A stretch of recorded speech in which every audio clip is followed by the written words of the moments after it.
very disappointed in Canada. They lied. It was a fraud, what they did. Will you meet with Prime Minister Carney? I don't have any intention of it now. I heard that the president heard our ad. I'm sure he wasn't too happy. Nous sommes prêts à continuer quand les Américains sont prêts. What's happening in Canada and the United States, two countries that were once considered the closest allies.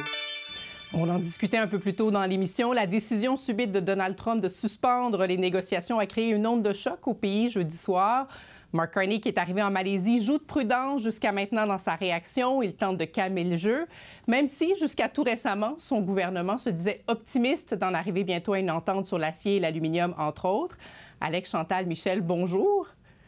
Bonjour. Bonjour. Michel, je commence avec vous. Comment est-ce que vous expliquez que cette publicité ontarienne ait tant fait réagir Donald Trump? Il y a plusieurs raisons. La première, c'est le caractère de M. Trump lui-même. On sait qu'il est très imprévisible et qu'il fait des pointes de colère une fois de temps en temps.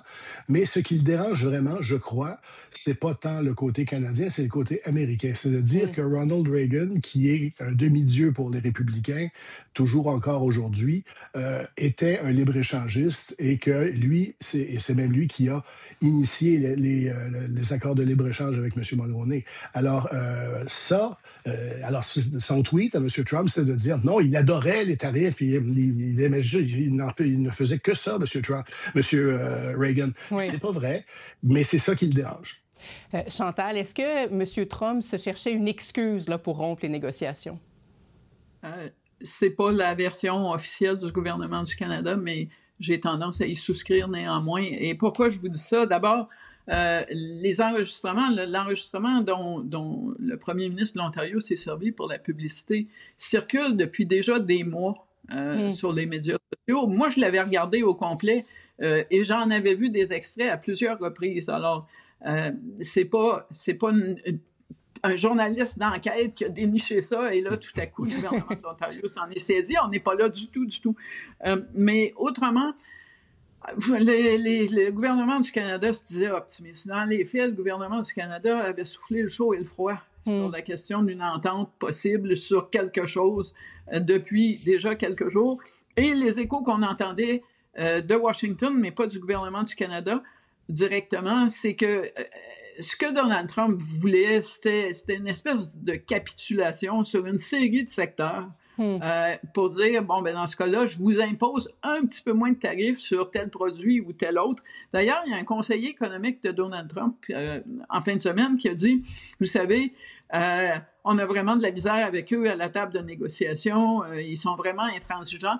Et moi, j'ai l'impression que l'annonce des tarifs que le Canada a fait au milieu de la semaine sur Stellantis, sur GM, parce que l'un s'en va aux États-Unis, l'autre met un frein à ses activités, que ça a été un des éléments déclencheurs. L'idée que le Canada ose répliquer, et là, on s'est trouvé une excuse, parce qu'au début de la semaine, après l'avoir vu la publicité, M. Trump disait, ben, c'est beau jeu, là, si j'étais à leur place, je ferais la même chose. Et 2 jours plus tard, la fin du monde est arrivée et c'est un grand mensonge perpétré contre l'humanité et contre Ronald Reagan. J'avoue que ça me semble être un prétexte. Alex, est-ce que vous pensez que c'est un prétexte? Je pense qu'il y a beaucoup de choses qui entrent en ligne de compte dans cette décision-là. Je pense que Michel a raison. Le fait que ce soit Ronald Reagan a vraiment piqué Donald Trump. Je pense que Chantal a raison. Ça allait pas très bien à la table de négociation. C'est Kevin Hassett, là, qui est le conseiller économique à la Maison-Blanche dont parle Chantal. Puis c'était vendredi après-midi qu'il a dit, vous savez, c'est le pays le plus difficile avec lequel négocier les Canadiens. Donc, ça peut très bien aussi avoir été une stratégie de négociation pour Donald Trump de dire, on met de la pression sur le Canada, on arrête les discussions, on ajoute un tarif de 10 %, un peu flou, on sait pas trop sur quoi, on sait pas trop dans quel contexte, mais pour que les Canadiens soient déstabilisés là, alors qu'on en était peut-être dans les derniers 1000. Donc, ça peut tout ça être vrai aussi. Je remarque l'ironie, par contre, de Donald Trump qui dit, vous savez, le Canada veut influencer la Cour suprême parce qu'on entend les tarifs le 5 novembre prochain du côté de la Cour suprême. Les opposants disent la sécurité nationale, c'est exagéré, c'est un prétexte pour Donald Trump. Il n'a pas le pouvoir de faire ça, ça devrait être le Congrès. Quelle preuve la plus spectaculaire que ça n'a rien à voir avec la sécurité nationale quand on ajoute des tarifs parce qu'on n'aime pas une publicité. Oui. J'espère que les opposants au tarif vont noter ça et l'amener à la Cour suprême le 5 novembre. Surtout, paraît-il que Donald Trump va assister en personne aux audiences de la Cour suprême au mois de novembre, ce qui ne se fait habituellement jamais. Alors, j'aimerais bien que les opposants utilisent cette excuse-là. Mais pour résumer tout ça, là, je pense que le Canada n'a pas beaucoup de contrôle sur ce qui se passe aux États-Unis. Mark Carney a raison. À un moment donné, on peut pas se comporter toujours de manière différente parce que Donald Trump se lève du mauvais pied un matin. Il faut faire avec, puis il faut continuer parce qu'on n'a pas beaucoup d'autres choix. Oui, ce qui soulève la question, comment est-ce que maintenant on doit réagir? Parce qu'on voit que Doug Ford est davantage dans la provocation. M. Carney, jusqu'à maintenant, essaie d'amadouer M. Trump. Est-ce qu'il y a une approche qui est meilleure que l'autre, Chantal? Je pense que les deux... j'ai beaucoup de misère avec les gens qui tentent de mettre en opposition Doug Ford et Mark Carney. J'ai l'impression que l'entente la plus solide dans le moment que le gouvernement fédéral est la plus importante, c'est sa relation avec l'Ontario. Alors, l'idée et d'ailleurs, quand M. Carney a demandé à M. Ford d'enlever sa publicité, on est arrivé à un compromis. Ce qu'on a accompli du côté américain, très franchement, du point de vue de cette publicité, c'est qu'elle a été diffusée beaucoup plus largement dans tous les sens du mot que si il ne s'était rien passé. Tout le monde en a entendu parler, tout le monde en a vu des extraits ou l'a vu au complet. Donc, le message de Ronald Reagan sur les dangers des tarifs, là, il a résonné beaucoup plus fort que ce qu'on aurait voulu. D'autre part, la dernière chose dont le Canada a besoin, c'est que le gouvernement de l'Ontario et le gouvernement du Canada commencent à se chamailler sur des approches au dossier canado-américain. Et pour l'instant, c'est pas ce qui est en train de se passer. Alex, je vous ai vu opiner de la tête. Oui, c'est que Doug Ford a noté qu'il a obtenu l'appui des autres premiers ministres du Canada. Peut-être pas Daniel Smith, parce qu'évidemment, Daniel Smith fait bande à part, mais David Eby, en Colombie-Britannique, a dit c'est une bonne idée, je vais en faire moi aussi de la publicité en lien avec le bois d'œuvre. Et Wab Kinew, au Manitoba, a dit c'est une bonne idée. Pourquoi?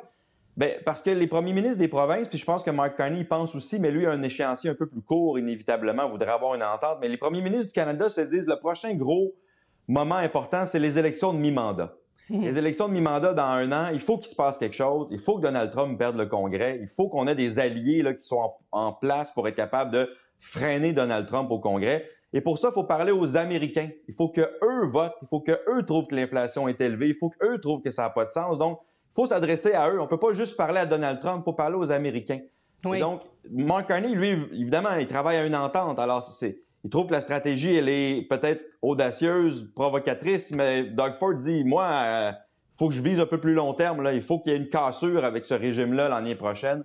Donc, les stratégies ne sont pas nécessairement à long terme la même là, du côté de l'Ontario, des provinces puis du fédéral, ce qui ne veut pas dire qu'ils ne sont pas d'accord sur le court terme non plus. Oui, c'est un peu aussi la stratégie de M. Trudeau là, quand il était au pouvoir avec les Américains dans la première renégociation de l'ALENA. Michel, je termine avec vous là-dessus. Est-ce que Mark Carney doit continuer avec la méthode douce là, dans les prochains mois avec M. Trump, ou on doit serrer la vis, on doit penser à des contre-tarifs, par exemple? Qu'est-ce qu'on fait quand on est face à un tigre? On reste bien tranquille. Toute tentative de M. Carney de jouer les matamores va se revirer contre lui. On le sait. On réveille pas l'ours qui dort. Là. Alors, c'est pas utile. Lui, il essaie de négocier. C'est pas spectaculaire, c'est lent, ça donne pas d'effet à court terme, mais c'est la chose à faire à long terme et il va continuer de le faire. Bon, on va parler un peu des médecins maintenant parce que Québec a présenté sa loi spéciale vendredi, donc pour changer le mode de rémunération des médecins. On lit ça en partie à la performance. Il y a eu une réaction très vive de la Fédération des médecins spécialistes. On écoute et on revient. Le projet de loi prévoit également des dispositions de concordance transitoires et finales. Merci, Madame la Présidente. Dans un régime soviétique, puis j'exagère même pas parce que vous lirez le projet de loi. Le gouvernement empêche les médecins de se désengager. Donc, méthode soviétique, selon la Fédération des médecins spécialistes. Alec, est-ce que le gouvernement Legault avait le choix? Notez tout d'abord le clin d'œil un peu sarcastique du gouvernement Legault. La plupart des sanctions prévues au projet de loi sont directement tirées de la loi de 1999 de Lucien Bouchard pour ramener les infirmières au travail à l'époque. Les grosses sanctions très, très fortes. Qui négocie pour les médecins spécialistes? Lucien Bouchard. Donc, certainement qu'il y a un petit clin d'œil historique là-dedans là, qui, entre les deux, François Legault et Lucien Bouchard, qui est à noter. Mais oui, écoutez, il avait le choix, oui. C'est-à-dire qu'il n'y avait pas beaucoup de choix sur la loi spéciale. C'est-à-dire que celle-là, à un moment donné, il fallait qu'elle vienne parce que les moyens de pression, des médecins spécialistes pour les jeunes étudiants, qu'on allait retarder leur diplomation. Si on retarde leur diplomation, ils n'arrivent pas dans le système de santé, ça allait créer un gros problème, goulot d'étranglement, avec un effet réel sur la population. On n'était pas obligé d'avoir en même temps le projet de loi 106 qui soit adopté. Donc, cette espèce de changement de mode de rémunération avec les objectifs de performance, ce que les médecins n'aiment pas, on n'était pas obligé de le mettre dans la loi spéciale. On n'était pas obligé de faire ça en même temps. On pouvait faire une loi spéciale, forcer la fin des moyens de pression, continuer à négocier, étudier le projet de loi à l'Assemblée nationale, quitte à y faire des amendements, puis pendant qu'on négocie, puis oui, peut-être l'adopter sous bâillon au mois de décembre, mais se donner encore quelques semaines. Là, on arrive avec la massue du premier coup, la loi spéciale et le projet de loi en même temps. Et ça, bien évidemment, ça fâche les médecins, avec raison. Je pense qu'il y avait une autre manière de procéder. Je pense que les erreurs sont partagées dans ce conflit-là depuis le début. Les médecins auraient dû arrêter leurs moyens de pression pendant que la médiation était en cours, ce qui aurait donné du temps à la médiation. Mais le gouvernement n'était pas obligé d'arriver avec quelque chose d'aussi raide par rapport aux médecins en même temps vendredi. Donc, ça, il y a une nuance quand même à faire, je pense. Oui. Michel, pourquoi est-ce que vous pensez que le gouvernement Legault a sorti la massue? D'abord, il y a de l'exaspération. Oui. Ça existe, même pour les gouvernements. Mais le danger, et on le voit déjà, c'est d'essayer de régler les conditions avec une loi spéciale. Ça crée du ressentiment. Ça crée toutes sortes de choses. Une loi elle a raison, une loi qui les aurait ramenés au travail tout simplement était inévitable au point où on en était. La négociation n'allait plus nulle part et tout ça. Mais légiférer les conditions de travail, légiférer la question de la performance, etc., ça, c'est quelque chose qui va faire en sorte que les relations vont prendre beaucoup de temps avant de redevenir normales entre les médecins et le gouvernement. Chantal, qui a gagné, d'après vous, la bataille de l'opinion publique dans ce dossier-là jusqu'à maintenant? Est-ce que ce sont les médecins, le gouvernement, personne peut-être même? Je pense que ça n'a pas beaucoup d'importance. Parce qu'à la fin, le vrai jugement, c'est le gouvernement qui va devoir en faire les frais et ça va se survenir quand on va aller en campagne électorale. Et à ce moment-là, à moins qu'on voit une extraordinairement improbable amélioration dans l'accès aux soins et dans l'accès à la première ligne, la facture, c'est le gouvernement qui va la payer.